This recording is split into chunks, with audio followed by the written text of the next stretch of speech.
Saya ucapkan selamat tahun baru. Di tahun 2023 ini otomatis semua pelaksanaan terkait dengan penganggaran dan lain sebagainya ada kebijakan-kebijakan baru. Sudah terbit yang namanya Juknis Dana Bos tahun 2023 nomor 63. Jadi di situ Permendikbudristek mengeluarkan Juknis terkait dengan Dana Bos nomor 63 tahun 2022.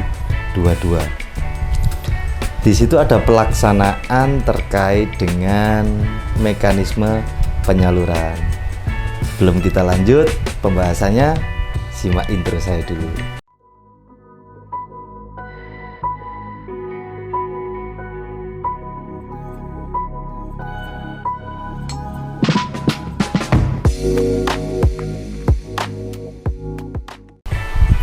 Assalamualaikum warahmatullahi wabarakatuh. Jumpa lagi dengan saya Mas Doi dalam konten Doi Project. Di kesempatan kali ini saya ingin menyapa Bapak Ibu guru semuanya yang ada di manapun. Selamat tahun baru. Semoga di tahun baru ini Bapak Ibu semakin lebih fresh dalam penanganan, pelaporan dan lain sebagainya, agar kiranya lebih semangat lagi untuk menyusun hal-hal yang baru lagi. Gimana tahun 2022-nya? Suram atau bahagia? Tinggalkan di kolom komentar.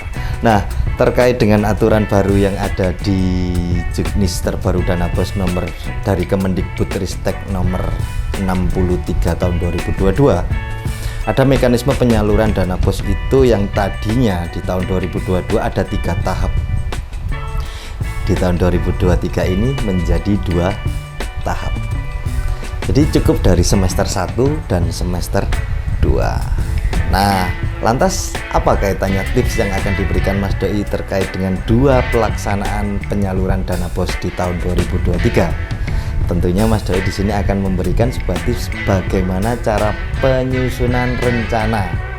Nginput rencana dulu, terus lalu dimasukkan di dalam Arkas.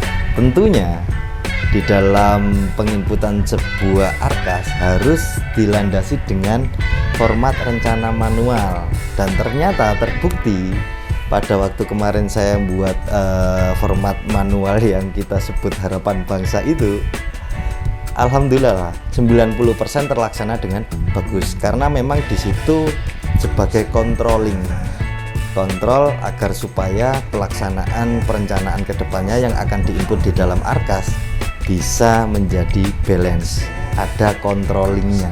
Jadi nggak semata-mata input angka asal nol, terus akhirnya yang terjadi bingung.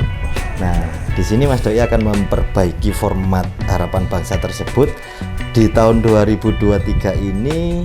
Kalau dulu itu format Harapan Bangsa, sekarang format apa dong? Bapak Ibu bisa berikan nama yang cocok lah untuk format ini. Sementara ini format ini saya kasih nama format biasa saja. Nanti Bapak Ibu kalau punya ide format apa tuh di situ, Bapak Ibu tinggalkan di kolom komentar. Nah, apa sih perbedaan dari format Harapan Bangsa yang dulu dengan yang sekarang? Ya, tentunya perbedaannya banyak. Di sini terkait dengan kalau dulu kita mengatur itu per tahapnya, tahap 1 kita gunakan untuk 3 bulan, tahap 2-nya untuk kita gunakan 5 bulan, dan tahap 3-nya kita gunakan untuk 4 bulan. Nah, mekanisme yang baru ini di tahun 2023 ini tentunya tahapnya itu cuma 2, semester 1 dan semester 2.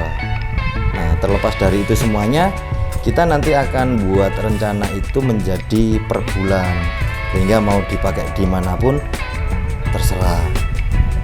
Jadi nanti habisnya tahap 1 itu jadi habisnya ya di bulan Juni, tahap 2 habisnya Juli sampai Desember, jadi 6 bulan. Cuma yang jadi tanda tanya saya itu terkait dengan laporan yang ada di Kemendikbud, laporan dana bos di Sirbosnya itu masih mengusung tema 354 atau 333, 3 atau 444. Saya juga masih belum paham karena di situ kita belum uji publiknya terkait dengan pelaksanaan tersebut. Mungkin nggak lama-lama kita langsung aja simak penjelasan dari format yang baru ini di tahun 2022 untuk format manualnya, agar kiranya nanti pada waktu penginputan di dalam penginputan rencana anggaran sekolah di Arkasnya, Bapak Ibu tidak mengalami sebuah kesulitan. Yuk simak penjelasan dari Mas Doi. Baik, di sini saya akan jelaskan terkait dengan pelaksanaan penginputan format yang baru. Bahwasanya format yang baru di sini sangat sederhana sekali Bapak Ibu, tidak ada aplikasi yang ruwet-ruwet, karena memang kalau dibuat ruwet nanti Arkas sudah ruwet, di sininya juga tambah ruwet, semakin kasihan Bapak Ibu terkait dengan penginputan manual ini. Sehingga formatnya hanya sekedar rumus jumlah, tambah, kurang, kali gitu aja. Nah, di dalam format ini saya jelaskan di sini keterangan format menggunakan rumus sederhana. Apabila menambah kolom atau baris, tolong disesuaikan rumusnya. Apabila ingin menambah kegiatan, disarankan untuk insert di atas kegiatan terakhir agar rumus tidak berubah. Nah, di sini juga saya sediakan rekening, kode rekening dan rincian belanjanya. Dan untuk PPN, PPh-nya di sini apabila ada 1 ini berarti terkena PPN, ya. Kalau 0 berarti tidak terkena. Untuk operasi ini belanja operasi dan ini belanja modal. Lantas di sini saya akan jelaskan terkait dengan rencananya manualnya. Untuk nama sekolahnya, Bapak Ibu isi nama sekolahnya aja. Jumlah siswanya, ini jumlah siswa diambilkan dari cut off dana BOS tahun 2022 di bulan Agustus. Jadi terakhir pengambilan data itu diambil dari Agustus tahun 2022. Mungkin di konten saya sebelum-sebelumnya sudah saya singgung terkait dengan bagaimana sih mekanisme penyaluran dana BOS di tahun 2023 ini dan berapa nominal angka yang harus dipakai.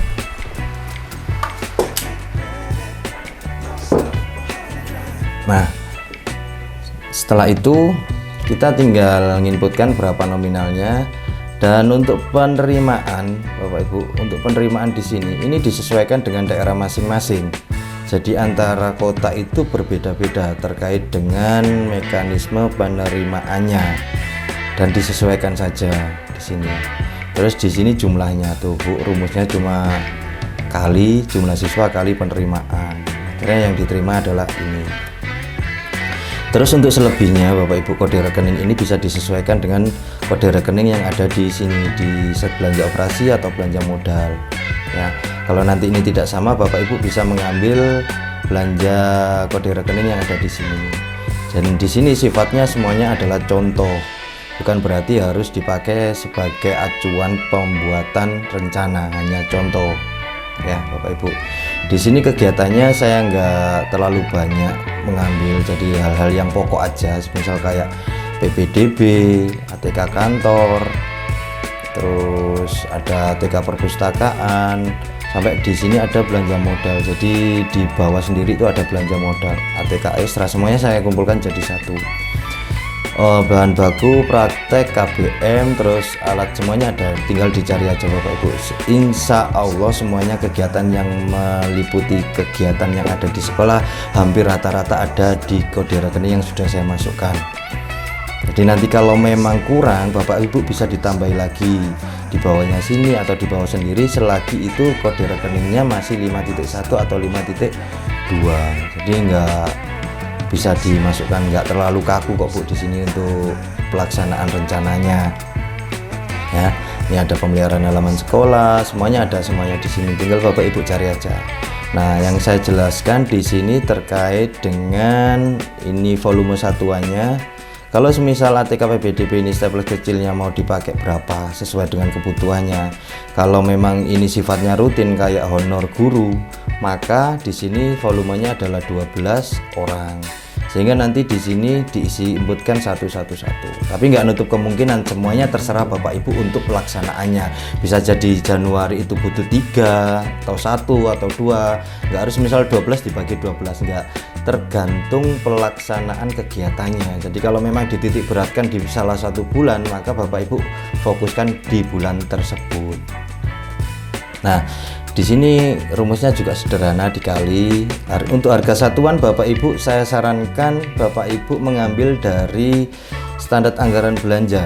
Standar anggaran belanja yang di masing-masing kabupaten atau harga eceran tertinggi yang sudah dituangkan oleh Kemendikbud bisa dipakai untuk menjadi acuan yang ada di pelaksanaan kegiatan-kegiatan atau pembelanjaan-pembelanjaan. Jangan sampai melebihi batas dari harga eceran tertinggi, nanti di inputan arkasnya tidak masuk gitu. Jadi ada kriterianya, batasan inputan tertingginya. Disesuaikan masing-masing Bapak Ibu ya. Dan tentunya kalau mekanisme di sini terkait dengan pajak, maka untuk harga satuan ini di dalam sini sudah include pajak ya Bapak Ibu. Ingat lagi, untuk harga satuan ini sudah include di dalam pajak. Untuk kriteria pajak dan sebagainya sudah saya jelaskan kemarin di konten sebelumnya. Jadi ini harga satuan bukan termasuk pajak. Jadi habis harga satuan terus dipajaki gitu enggak, tapi ini semuanya include ada di belanja pajak kalau Bapak Ibu belanjanya yang ada di Sipla. Untuk jumlahnya, untuk keterangan bulannya di sini Januari, Februari, Maret, April, Mei, Juni, per bulannya tetap sama, diinputkan aja. Kalau memang di misal ini ada rencana saya itu hanya di Januari Februari, maka di sini ya diisi berapa kebutuhannya, difokuskan di Januari Februari, sehingga nanti pada waktu inputan yang ada di arkasnya Bapak Ibu cuma nyentang bulan Januari dan Februari saja.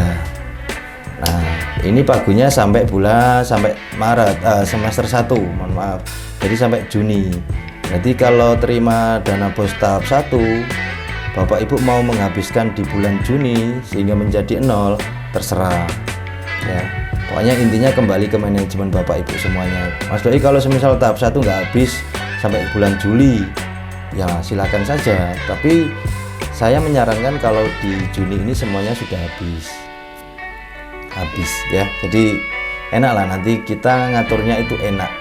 Laporan semester, misal gini nih, ada di salah satu kabupaten kota itu diminta oleh pemerintah daerah itu laporan per semester. Nah kalau laporan per semesternya sudah habis itu rasanya enak banget gitu loh untuk dinas pendidikan, untuk pembuatan laporannya gitu loh, nggak ada tanggungan gitu kan. Tapi terlepas itu semuanya, kita welcome aja terkait dengan bagaimana sih kalau memang lebih dikit gitu, nggak apa-apa ya, tetap kita input sebagai kelebihan yang mana nanti akan diperhitungkan lagi di semester berikutnya ya. Juli jumlah semester ini totalnya, selebihnya nanti ditambahkan lagi. Dan ini pagunya, pagu semester 1. Jadi istilahnya kalau terimanya 100 ya anggap aja bahwasanya penerimaan dana bos itu 50, tahap 1 50, tahap 2 50, atau seperti itu bisa jadi. Cuma nanti kriteria penambahan dan lain sebagainya nanti semuanya sudah saya jelaskan di konten-konten sebelumnya. Nah, di sini ini untuk pengisiannya di semester 2. Terus Mas Doi kalau semisal kita mau diminta laporan per tribulanan. Nah, perlu saya jelaskan Bapak Ibu, di sini sifatnya per bulan. Ya kan?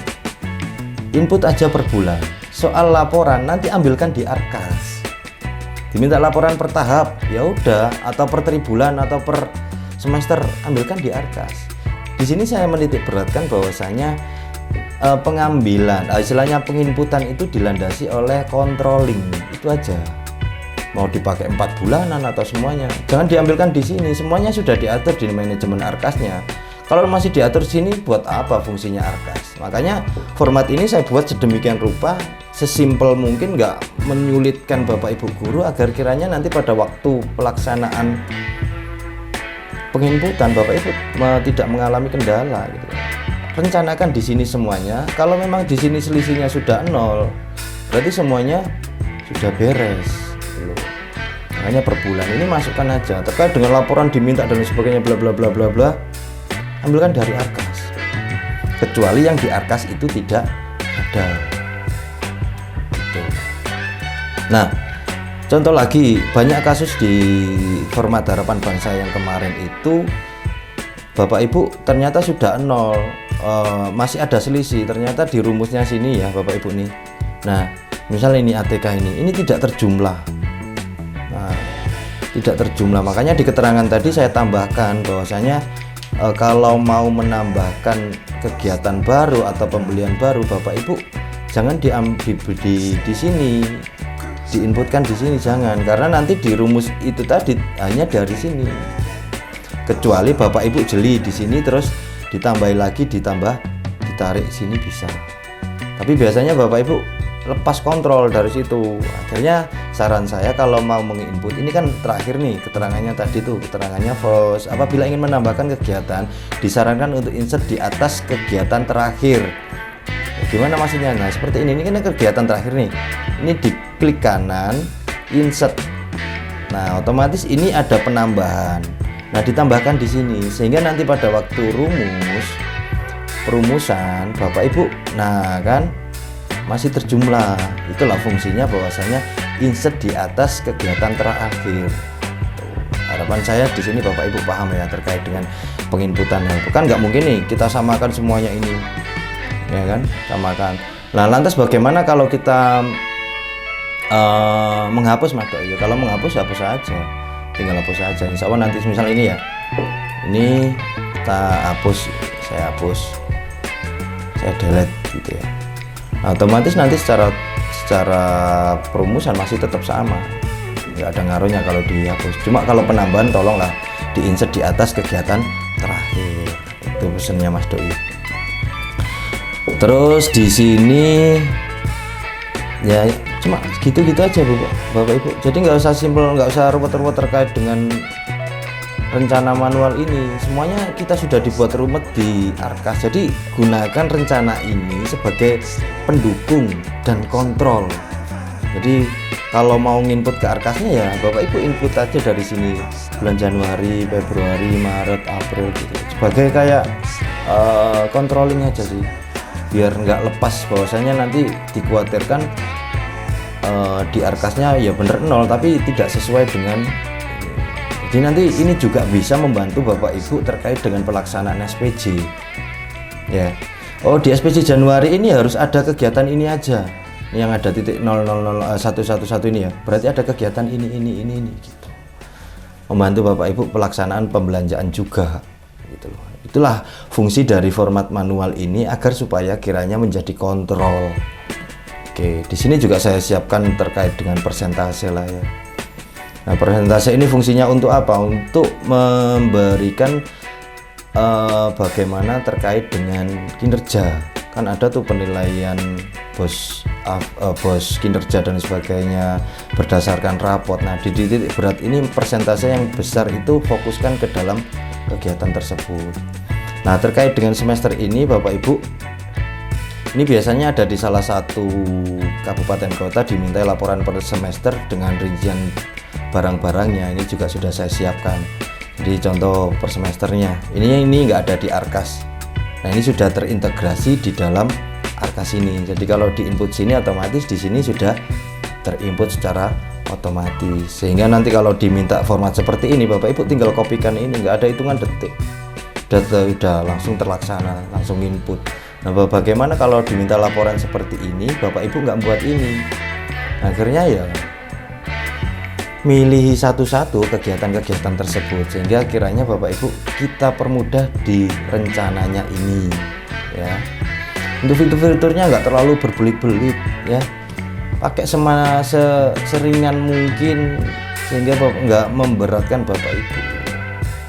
Nah mungkin nanti ada miss di sini, mungkin kode rekening yang sudah nggak ada Bapak Ibu ambilkan dari sini aja, searching di sini aja. Ini saya ambilkan dari markas agar kiranya nanti Bapak Ibu tahu lah ada kode rekening seperti ini untuk belanja modalnya seperti ini. Oh ya, untuk terkait dengan belanja modalnya ada kode rekeningnya Bapak Ibu ya, 5.2 kalau belanja barang jasanya 5.1 gitu ya. Apabila tidak paham Bapak Ibu terkait dengan pelaksanaan penginputan manual ini, kalau Bapak Ibu kemarin menggunakan Harapan Bangsa, saya yakin di sini nggak kesulitan untuk menginputkan rencana manual ini. Nah, Bapak Ibu gimana? Mudah kan untuk format manualnya? Ya saya harap format manual ini bisa mendukung, bisa membantu Bapak Ibu untuk membuat input ke dalam Arkas menjadi enak gitu lah. Dan untuk filenya nanti akan saya kasihkan Bapak Ibu di link kolom komentar. Bapak Ibu bendahara bisa ngambil format manual tersebut dan di-download Bapak Ibu ya. Di-download, jadikan itu sebagai file, nanti di copy lagi di dalam komputernya sehingga file aslinya tidak hilang. Yang dirubah file kopiannya, diinput secara benar di situ agar kiranya nanti Bapak Ibu tidak kehilangan sebuah file. Kalau kehilangan ya ambil lagi aja lah di YouTube-nya Mas Doi, di kolom komentar ya. Nanti saya taruh link untuk download format tersebut. Dan di situ di per bulannya juga sudah dijumlah Bapak Ibu. Di warna kuning itu juga ada penjumlahan terkait dengan semua pelaksanaan kegiatan dari masing-masing kegiatan, semuanya sudah terjumlahkan. Jadi dilihat aja rumusnya, sederhana sekali kok. Saya kira nggak terlalu susah gitu ya. Ya kan memang kita nggak usah susah-susah, nggak usah ruwet-ruwet gitu.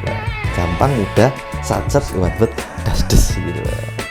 Mungkin itu tutorial singkat dari saya, dari Mas Doi, agar supaya bermanfaat untuk kita semuanya.